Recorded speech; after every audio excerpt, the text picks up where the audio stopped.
My name is Alexandra. I'm 28 years old and currently a senior data analyst at a financial services firm in Boston. My work requires absolute precision and unwavering focus, skills I've been developing for over 8 years since graduating from college with a degree in mathematics. I wasn't born into privilege, but I grew up understanding that if I wanted respect in this world, I'd have to earn it through relentless effort.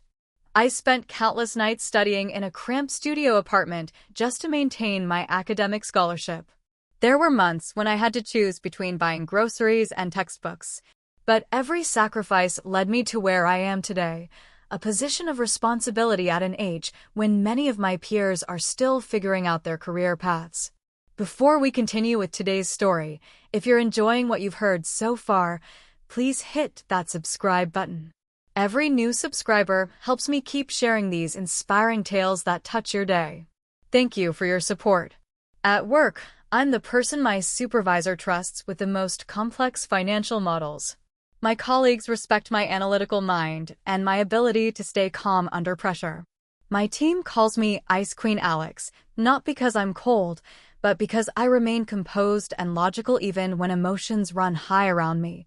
But beneath that professional exterior, I'm still just a woman who wants to be loved, understood, and have someone to share life's quiet moments with after exhausting 14-hour days. I'd had several relationships in the past, but they all fizzled out quickly. Partly because I was always consumed by work, and partly because some men seemed intimidated by dating someone who earned more than they did or had clearer career goals. One even said to my face, "You make me feel inadequate." I laughed it off at the time, but that night I stared at my reflection for a long time, wondering what I was doing wrong. Then one chilly February evening, with Boston's signature sleet tapping against my office windows, my close friend Rebecca invited me to her boyfriend's promotion celebration. I really didn't want to go. I was drained from back-to-back client presentations, and socializing with strangers had never been my strength. But Rebecca insisted, "Please, just for 2 hours. You're my best friend. Don't bail on me like this." I reluctantly agreed. And that's where I met Marcus. He wasn't the type of man who commanded attention when he walked into a room. He didn't dominate conversations or try to impress anyone with flashy stories. But his smile, warm and authentic, put me surprisingly at ease. "You're Alexandra, right?" he asked, approaching as I stood alone near the window, holding a glass of wine and watching the city lights blur through the rain. I nodded slightly. "How did you guess?" Rebecca mentioned that if I saw an intelligent woman standing by herself looking like she'd rather be analyzing spreadsheets, that would definitely be you. I burst out laughing for the first time in weeks. We talked throughout the entire evening. The conversation felt natural, honest, and refreshingly straightforward. He worked in nonprofit management, was around my age, and had also navigated some disappointing relationships. We shared perspectives on work-life balance, discussed our different approaches to problem-solving, and eventually exchanged contact information. I didn't overthink it initially. I just felt lighter than I had in months. Then Marcus began reaching out regularly. Good morning messages, check-ins after my stressful meetings, and funny articles about data analysis that he thought I'd enjoy because he remembered I'd mentioned loving statistical anomalies. I started anticipating his texts. And after 3 months of getting to know each other, he said he wanted something serious with me. I don't believe in fairy tale romance, but when Marcus said, "I don't care that you make more money or work longer hours than I do. I just want to know if you're genuinely happy when you're with me," something inside my chest shifted in the most authentic way. I said yes. And 14 months later, we got married. I thought I had finally found my person. But I was so incredibly wrong. Our wedding was intimate and elegant, held in a small botanical conservatory outside Cambridge, where we'd had our first official date during that magical spring when everything felt possible. It wasn't extravagant or Instagram-worthy, but to me, that moment felt perfect because the man beside me had supported me through some of my most challenging professional moments. Marcus's parents, Robert and Linda, initially surprised me with their warmth and acceptance. Linda gave me a beautiful vintage scarf, saying, "Just something special for a daughter-in-law who works so hard." Boston winters can be brutal. Robert would joke with Marcus in front of me, saying, "This boy is fortunate to marry such a brilliant and driven woman." I genuinely enjoyed those family dinners. I even thought perhaps I'd finally gotten lucky with in-laws. After our wedding, Marcus moved into my one-bedroom loft in Back Bay, convenient to my office, close to the harbor, and just a 20-minute commute to my workplace. Married life felt harmonious initially. We divided household responsibilities, cooked elaborate meals together on weekends, and every night before sleep, Marcus would brush my hair and whisper, "Good night, my brilliant wife." Then one November evening, just after I returned from a conference in Chicago, Marcus said carefully, "There's something important I need to discuss. It's about my parents." I settled onto our couch and kicked off my heels, my feet aching from a full day of presentations. "What's happening?" "My parents' health has been declining. Dad's dealing with diabetes complications, and Mom's showing early signs of memory issues. I'm genuinely worried about them." I nodded sympathetically. "Of course, but we live in the city. They're an hour away in the suburbs." Marcus paused, then said something that made my stomach drop. "I want us to buy a house near them, or maybe even find a property where we could create separate living spaces, but still be close enough to help." I looked up sharply. "You mean move out of the city completely? Or build some kind of compound?" Their neighborhood has beautiful homes with large lots. If we found the right property, we could design it as a duplex situation. We'd have our privacy, but still be available when they need assistance. I already spoke with a real estate agent friend. Something like that would cost around $200,000. I let out a breath that felt longer than intended. It wasn't about being selfish. I understood adult children have responsibilities toward aging parents. But the thought of abandoning our independent urban life to essentially live next door to my in-laws, even with architectural separation, made me deeply uncomfortable. Marcus noticed my hesitation. "I understand your concerns, but I promise nobody expects you to become a traditional caretaker. My parents genuinely respect you. They really appreciate who you are." I didn't respond immediately. I asked for time to consider it, and for the following week, I carried that request around like a small stone in my shoe, barely noticeable but impossible to ignore. Finally, one Saturday evening after dinner with his parents, I agreed. Linda's eyes filled with tears. "Thank you, Alexandra. I realize this isn't simple for you." I smiled, but something deep inside me felt uneasy, soft and indefinable. A few weeks later, Marcus and I began working with the real estate contact he'd mentioned. They showed us properties that could be converted into connected but separate living spaces. From the exterior, it would appear to be a large single-family home. Inside, it would be two distinct worlds. Marcus was enthusiastic, selecting paint colors, discussing landscaping possibilities, and reviewing floor plans. I, however, began feeling like I was stepping into a project I didn't fully control. I was included in conversations, but major decisions about financing and design choices seemed to flow primarily between him and his parents. One evening, while reviewing the detailed cost breakdown, I asked, "Sweetheart, how exactly are we splitting this $200,000 investment between both families?" Marcus looked slightly caught off guard. "What do you mean?" "I just want clarity on the financial structure. How much are we contributing versus how much your parents are contributing?" Marcus was quiet for an uncomfortably long pause before speaking softly. "I was hoping you could handle the financing for now. My parents are experiencing some temporary cash flow issues." I sat up straighter. "Are you saying I'm funding the entire purchase?" He took my hand gently. "Not permanently, just initially. I'll reimburse you gradually over time."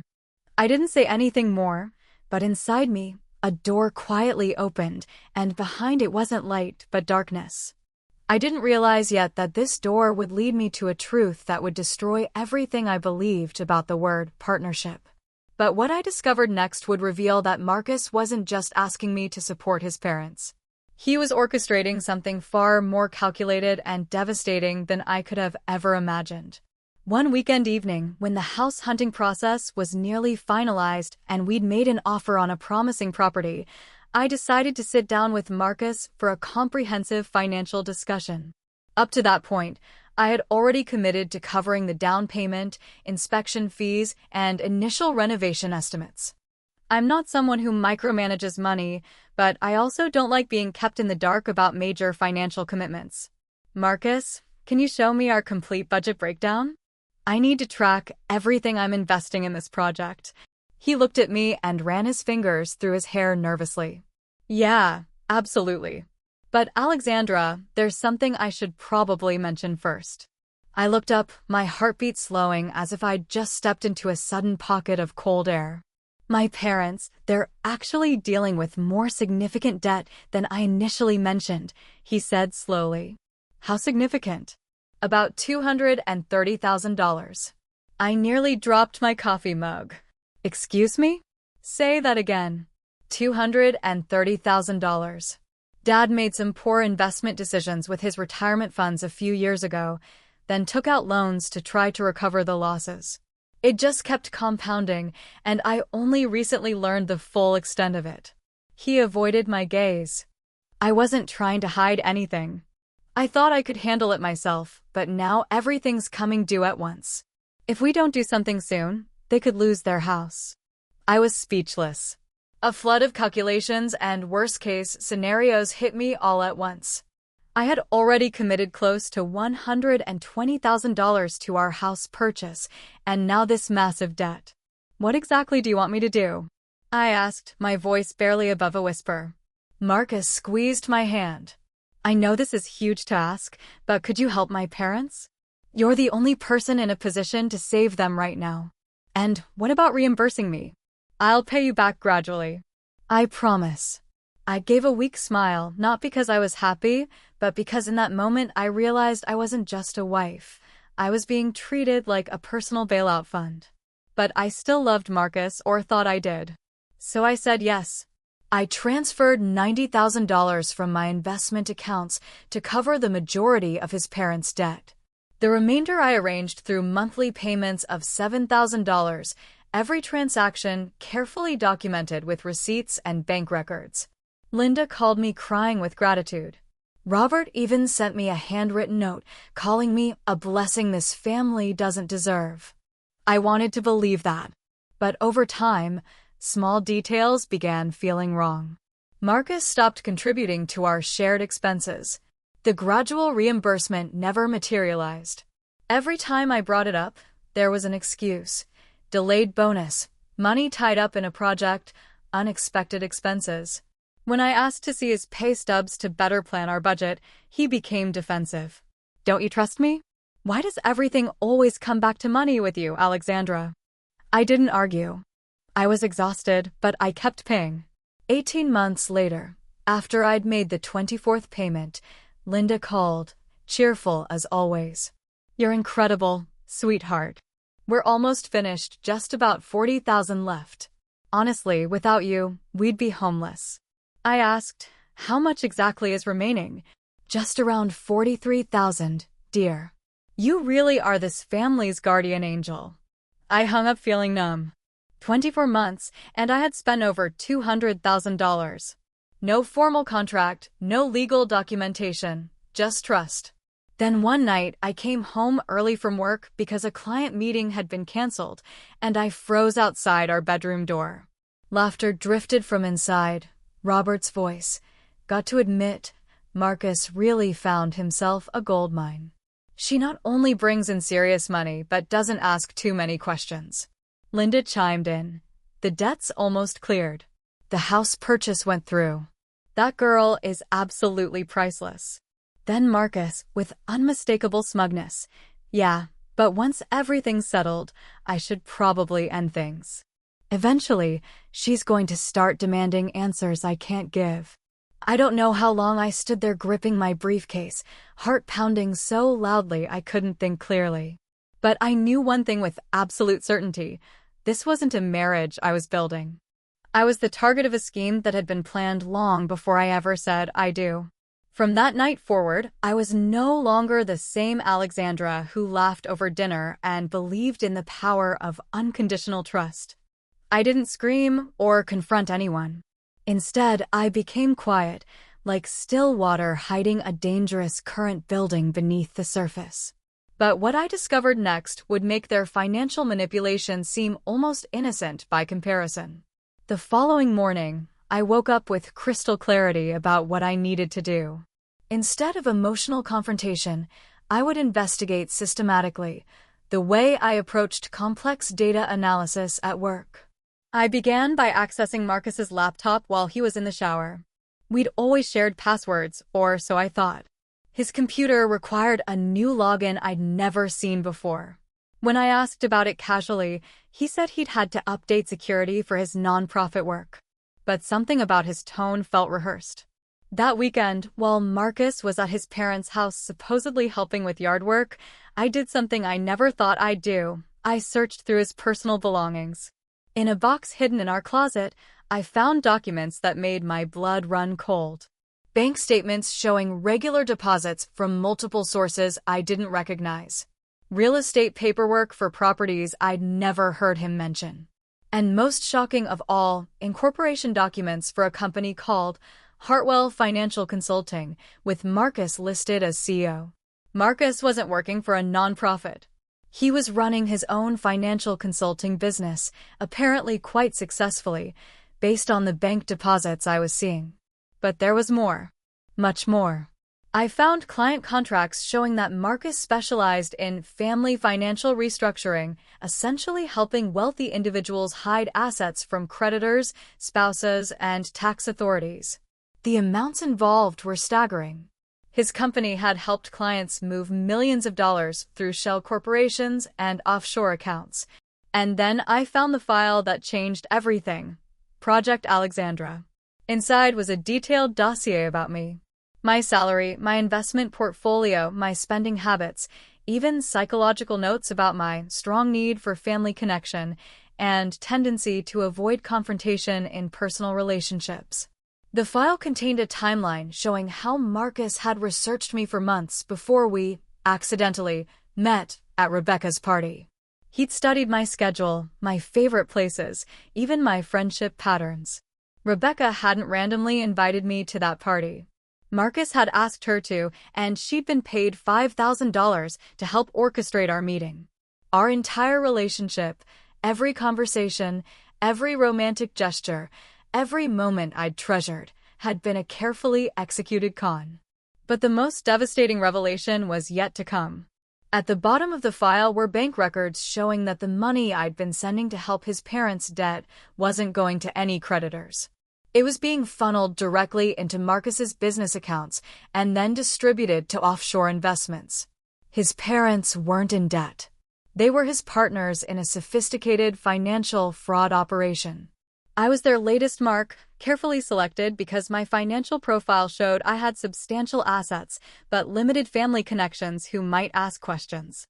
They'd stolen over $200,000 from me, and they were planning to disappear once they'd extracted everything they could. But there was one more document in the file that made me realize just how much danger I was in. A life insurance policy on me, taken out by Marcus as my husband, worth $500,000.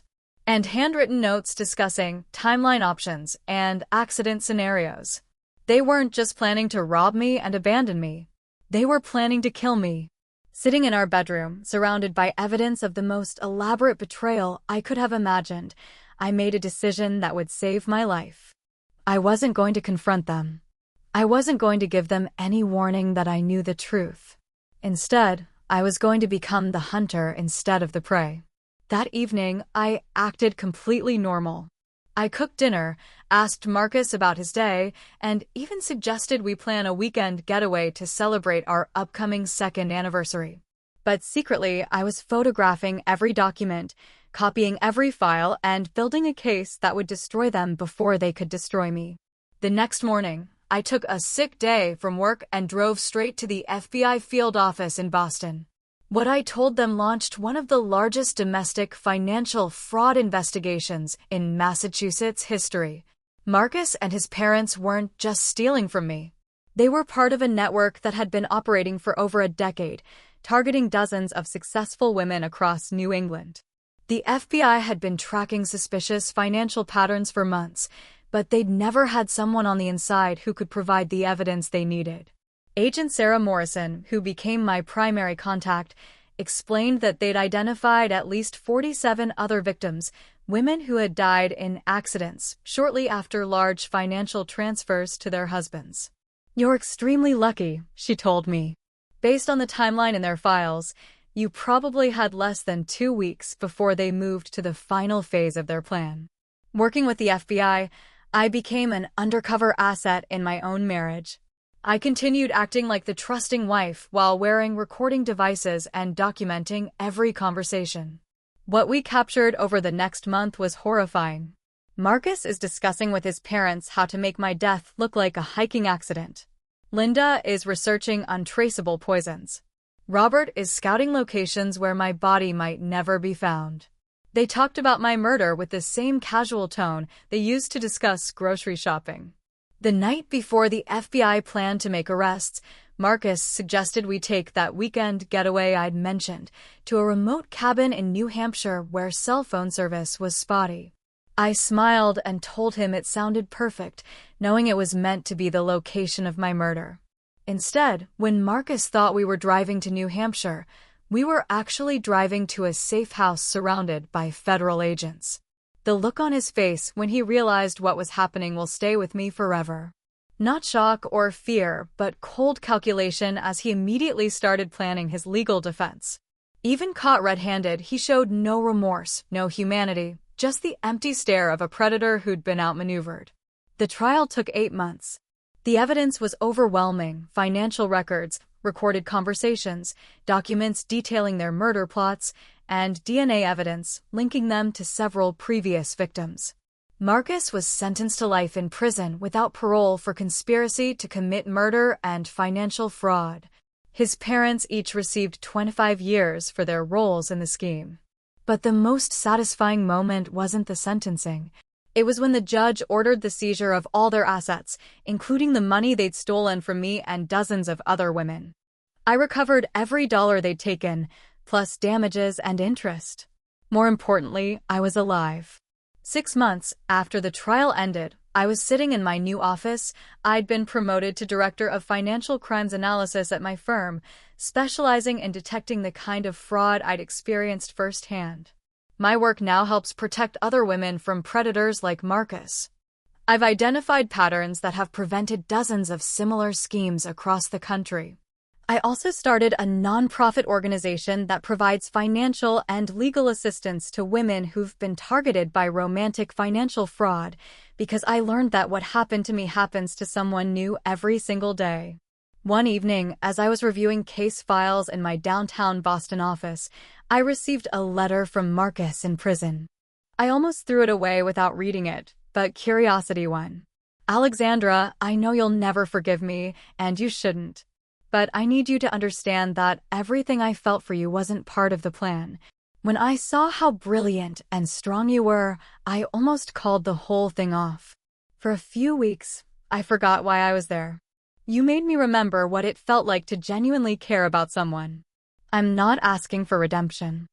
I just want you to know that the man who fell in love with your mind, he was real, even if everything else was a lie." I burned the letter immediately. Whatever genuine emotion Marcus might have felt didn't erase the fact that he'd planned to murder me for money. But his words did make me realize something important. I hadn't been completely wrong about love. I had just been wrong about him. 2 years later, I met David at a conference on financial security. He was a federal prosecutor who specialized in white-collar crime.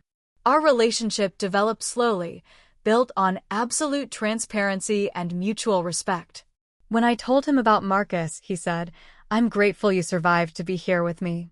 But I'm also impressed that you turned your trauma into purpose."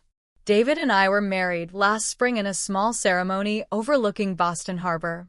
As I stood there, surrounded by genuine friends and colleagues who knew my entire story, I realized that Marcus had inadvertently given me the greatest gift possible.